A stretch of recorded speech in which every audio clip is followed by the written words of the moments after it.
Good morning, friends. We are going to discuss the topic relating to the impact on the ban of 59 apps. Of course, they are Chinese apps, we know, but the government did not mention anywhere. So, you may be knowing the incident near Ladakh on 15th June of this year between Sino-Indian forces, that is Indian China and Indian forces, where 20 Indian soldiers were killed. Of course, our people also retaliated, but this caused a sensation to the country, and the clouds of war erupted, and people were thinking that the Galwan Valley incident might erupt into war-like situation between India and China.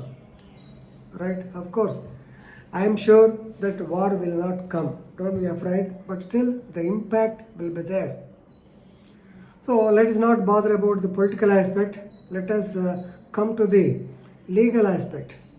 So the government of India on 29/6/2020, they have banned 59 apps, particularly of Chinese origin, like the very popular TikTok, Share It, Vigo, Hello, WeChat, Club Factory, Cam Scanner, all these things. Likewise, 59 apps there, they were banned in India. Right? Please remember, actually, this the competent ministry is Ministry of Information and Technology, headed by Union Minister Shri Ravi Shankar Prasad. So they say that the ministry received many complaints that the so-called mobile apps, they are stealing and transmitting the users' data to the servers which are located outside India. That means they are stealing and transmitting the data to the outside world other than India. That means the data can be used for so many purposes. That's why time and again, please remember, we are concerned about the privacy. We are concerned about the security of data. Of course, Section 43A of the Information Technology Act gives a punishment for companies who breach the so-called security aspect. But still, best examples are Cambridge Analytica case, where Mark Zuckerberg, founder of Facebook, he has to go and appear before the Senate of USA. So that is the plausible. Therefore, they have got received information and complaints that data is being stolen. So please, in the words of Ravi Shankar Prasad, to safeguard the sovereignty and integrity of India. To safeguard the sovereignty and integrity of India. So the government invoked the provisions of Section 69A of the Information Technology Act 2000, read with the rules of the information technology for blocking of the access to the certain apps. Right? In this, using this provision of Section 69A, the government blocked now 59 apps. What does Section 9A says? The heading is power to issue directions for blocking for public access or information through any computer resource. So, if it is necessary that it will affect the sovereignty, integrity, then defense, security, and friendly relations with the foreign states, or danger to the public order, so, or for preventing incitement to the commission of any cognizable offense, yes, the government can give directions to block certain apps. To whom they will give? They will give it to the intermediary. Please remember, Section 69 of the IT Act, the base section. 69 says the government has powers to intercept, to monitor, and to decrypt through ethical hacking any information through the computer source. Now, you may be knowing who are the intermediaries, just like our Google or the so-called Yahoo, the service providers, otherwise called as service providers. So, according to section 2W of IT Act, intermediary is any person who on behalf of another person receives, stores or transmits the record. So he is the intermediary. They can give the directions to the intermediary so that they will stop. Right? So this is the legal provision. Now under 69A of the IT Act, they have banned the 50X. Right? Then they also says they have also said that there is another ground, that is so many citizens, several citizens have complained to the Indian Computer Emergency Response Team about the data loss and about the privacy aspects, particularly regarding these apps. And IT Ministry received actual exhaustive recommendations from the Home Ministry also to block these apps. So, but please remember, where the government of India did not mention the name of China openly.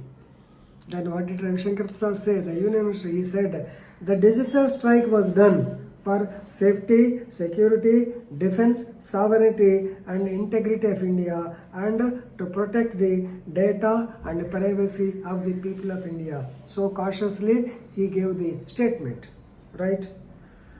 Then what will be the effect? Please remember TikTok. We have been seeing so many artists. I did not see. Of course, I don't use the so-called app TikTok. You can check in my Apple cell phone also. I don't use, but I have been recently I have been seeing. So many artists are coming. Even one girl dances so beautifully with so much of perfection that even cine actors also cannot do. But of course, it's only for short time. So many artists, so many people are coming up with the activities of the TikTok, but it can become a passion for some of them, and some people committed suicide also. Right, TikTok. So it got a viewership of about 200 million, and the ad revenue will go down with this ban. And secondly, UC browser, of course this is owned by Alibaba. It is also having a 10.19% of share. Of course, the first thing is Google Chrome, then comes this. So definitely with the effect, normally what they will do, immediately you don't see the impact. You don't see that share it. Yes, share it also I use the share it app. So now you have to go Google Files Go or something is there. For everything, even for TikTok, there is an Indian app called as Chingari.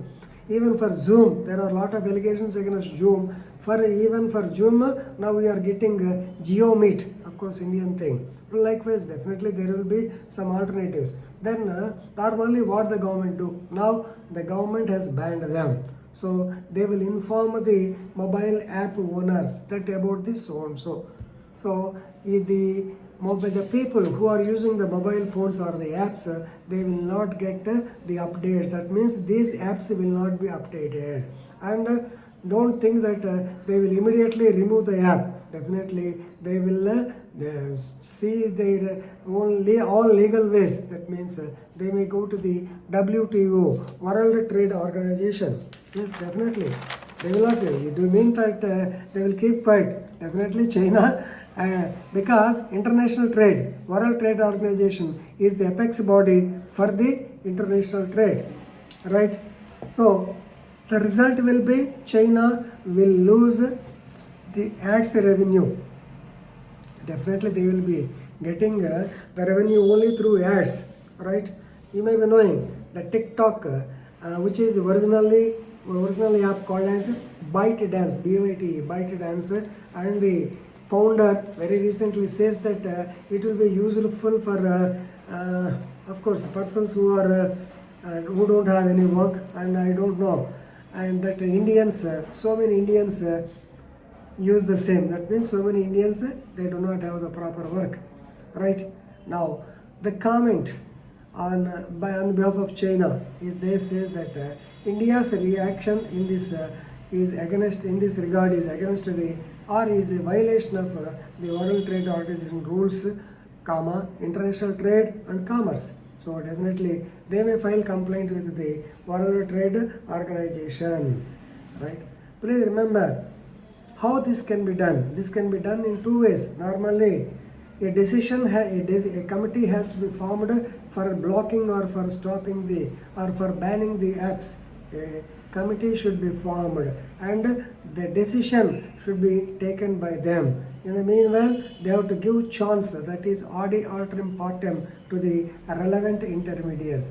But if there is any emergency provision, all these things can be waived off. So rule 16 of blocking, and they said it was used in emergent measure, therefore strictly confidential. Now when you say that rule is strictly confidential, you cannot make it public, right? So some people, of course India is a diverse opinion country, so there are some people who support the China also, no problem. Even some people say, what is the difficulty with these things, with these apps, whom they are going to, the country has to explain later. Because since the order was not made public, the legal order was not made public, we are not able to question. Once the GO or the order comes out in the public domain, definitely somebody will file a case. It happened in the case of, please remember, Aniruddha Bhasin case very recently. The Supreme Court in that particular case, so he has actually gone against the 144 orders. Jammu and Kashmir, they have not given the internet connection. Basing on the 144 orders, then the government of Jammu and Kashmir, they were asked, they have given some explanation, and at least Justice Ramana, N.V. Ramana and all of them advised the J&K at least to renew the so-called internet connection. It was done. So here, please remember in the Aniruddha case, when once the orders are published, then only the court will know the reason and the rationale behind the decision. Unless they are made public, it is difficult for them. So if anybody challenges in the court, the courts, then they will call for the record and they will decide. Right? So that's why the order is not made public. Anyway, one day or another the order has to be. And generally, we feel very happy by banning the so-called apps, which of course I do not know, I cannot say whether they are useful or not. Definitely they may be uses. Technology always will be advantages and disadvantages. The people who play that PUBG game, I think they fall down, they commit suicide, something they are telling, they are dangerous, and it is incidentally I know that the origin place or server where the PUBG is located is not known to so many people. This is what I come to know, right? So in this connection I want to tell you, so we are telling that our people, our India banned 59 apps, but I know that the app WhatsApp is banned in China long back. 3 years back itself, WhatsApp is not functioning. When I contacted a granite merchant, I want to send the message on WhatsApp, he said, sir, it doesn't work in China. So they have also definitely blocked certain apps, and same thing is retaliatory from India. Anyway, definitely when the economic roots are being shambled, definitely they may go aggressive and they may try to take some other action. Anyway, we have to take our action. We have to appreciate, definitely as elders, we appreciate the banning of Chinese apps. There's no other go. Of course, at the same time, India should go to such an extent, where they will be able to self-sufficient, they will be able to produce the other type of apps which are equal, which are better than the banned apps. Hope it will be done soon. Anyway, this is the legal perspective of the banning of the apps. Please remember section 69A of the Information Technology Act. That is the base. And please remember, the intermediaries, they cannot be held liable because they are only there for receiving and transmitting the information. That's why even though the so-called TikTok is not, of course it is working for some more time, you cannot block the people, the intermediate, you cannot take action because sometimes it will go. Normally, what will the government of India will give intimation to the intermediaries not to publish them, not to allow the so-called apps, and one day or other they have to stop. So with this, we will stop. Anyway, this is a good lesson because technology is playing more part in it, and you must know the Information Technology Act. Okay, thank you very much.